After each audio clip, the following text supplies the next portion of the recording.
Hey, this is Sky. Welcome to my YouTube channel. Go check out my website at skysworld.com if you want life coaching and mentoring. Let's philosophize a little bit this morning. Let's talk about validation. Validation is necessary in relationships, and you need to be validated in your relationship. What is validation? To be accepted, understood, appreciated.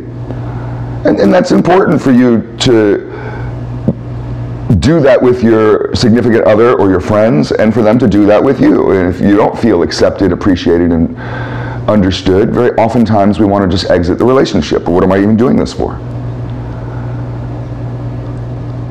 But validation is interesting because we get to that point of, what am I even doing this for? Even with ourselves, we want validation constantly. And I think it's a major weakness. Now, I can't speak to women on this, I can only speak to men. This is absolutely a problem for men. Men who seek validation in order to make themselves feel good, you're no different than a homeless person begging on the street. You want someone to fill your cup. Please, please, please.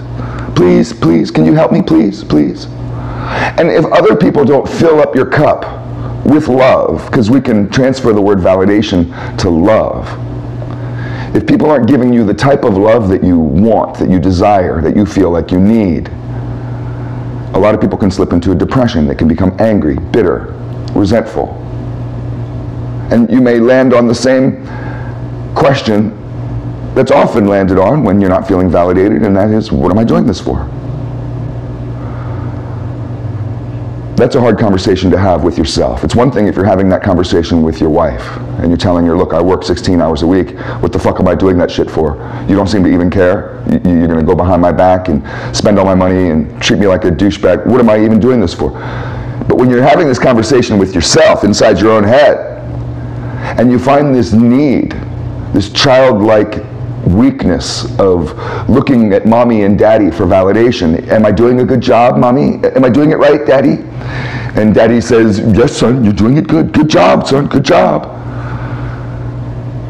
We hold on to that as we get older. Not everybody. Some people have different degrees of how much they hold on to their childlike need for validation, but it very much is. It's a psychological condition. We hold on to that, and it weakens us.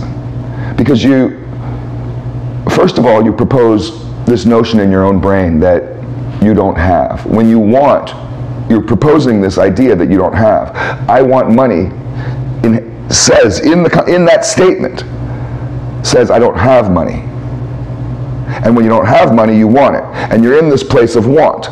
I'm out in the desert and I'm thirsty and I need sustenance, I need life. Everything becomes a form of survival when you're in this place of I don't have and I want. Successful people don't get into a mindset of lack. When you are in a mindset of want, you're actually in a mindset of lack, where you're telling yourself, I lack this, so I want that. Successful people, highly successful people, have everything they need.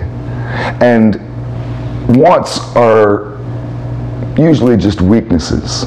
You go for what you need. And when you find that you want something, you realize right away that this want is either an escape, a vice, or an emotional attachment to the past or the future, depression or anxiety. And when you can identify, okay, I'm feeling very anxious right now about something that's going to happen next week, and that's what's driving this desperation for validation and this need for extra love, because I'm just feeling particularly weak right now, and that weakness is always a fear-based. Anxiety is always fear-based. So boiling it down to it, getting to the middle of the onion, you're in a place of fear, and what you need is love. And you're seeking validation to love, to get love. You're once again in this place of want. And you have convinced yourself that I don't have, and I need. This is why I teach a practice of self-mastery, which can also be talked about as self-love. Because you learn to fill your own cup. You learn to be more in control of your emotions. That emotional roller coaster ride that you're on becomes pretty smooth, and little things don't trigger you to put you into a fear-based place to where you're all of a sudden really anxious about something, or something triggers you and you become really depressed and sad about something. Because love is always counteracting those weaknesses, those negativities. Love always counteracts negativity. So, I think it's a good idea to stay on top of this need that we have to be validated and to squash it whenever we feel like that it arises, and to replace it with your own form of self-love. That may mean positive affirmations, to change your thought process. It may mean physical movement. A lot of times physical movement will help us change our thought processes, especially if you're exerting energy and you have an adrenaline rush. Adrenaline can induce positive emotions. You can have a little battle with yourself inside your head and squash that fucking negativity, that fear, through adrenaline. So that's why exercise is perfect, in order to make your mood better, in order to power yourself, in order to give yourself more confidence. But as you learn to parent yourself, you're looking up for validation towards an external source, like a kid looks at daddy or mommy. Am I doing it okay? You learn to parent yourself. This is one of the reasons why building a relationship with yourself is so important. And there's many different ways that you can build this parenting relationship with yourself. One way that you can do it, and you can philosophize on this on your own, is you've heard of the inner child. We all have an inner child.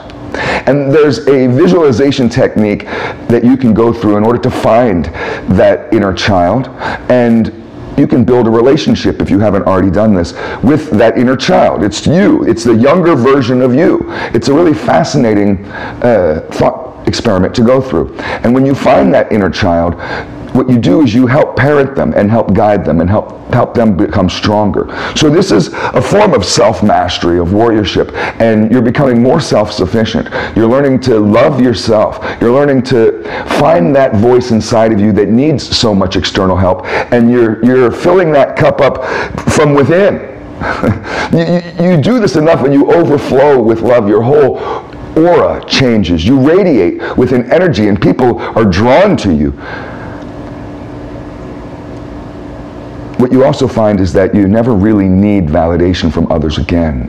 You become so self-sufficient that you easily just validate others. I don't need your pat on the back. I'm fine. I have enough for you, though. And you become one of these people that just compliments others, and you go around telling everybody, yeah, you can do it, brother. Because that's the mind frame that you're already inside with yourself. And what we do with ourselves is what we do with others. Very oftentimes when you're angry with others, it's something to do within you. When we're bitter, we're snappy, we're annoyed, disgusted, frustrated, it's usually, there's a mirror inside that we're looking through. It's all food for thought. I just thought of another train of thought to go on this with, but that's going to take me another 10 minutes. I'll save it for the next time that we talk about validation. I hope somebody is thinking about this shit today, give you something to think about. Thanks for watching.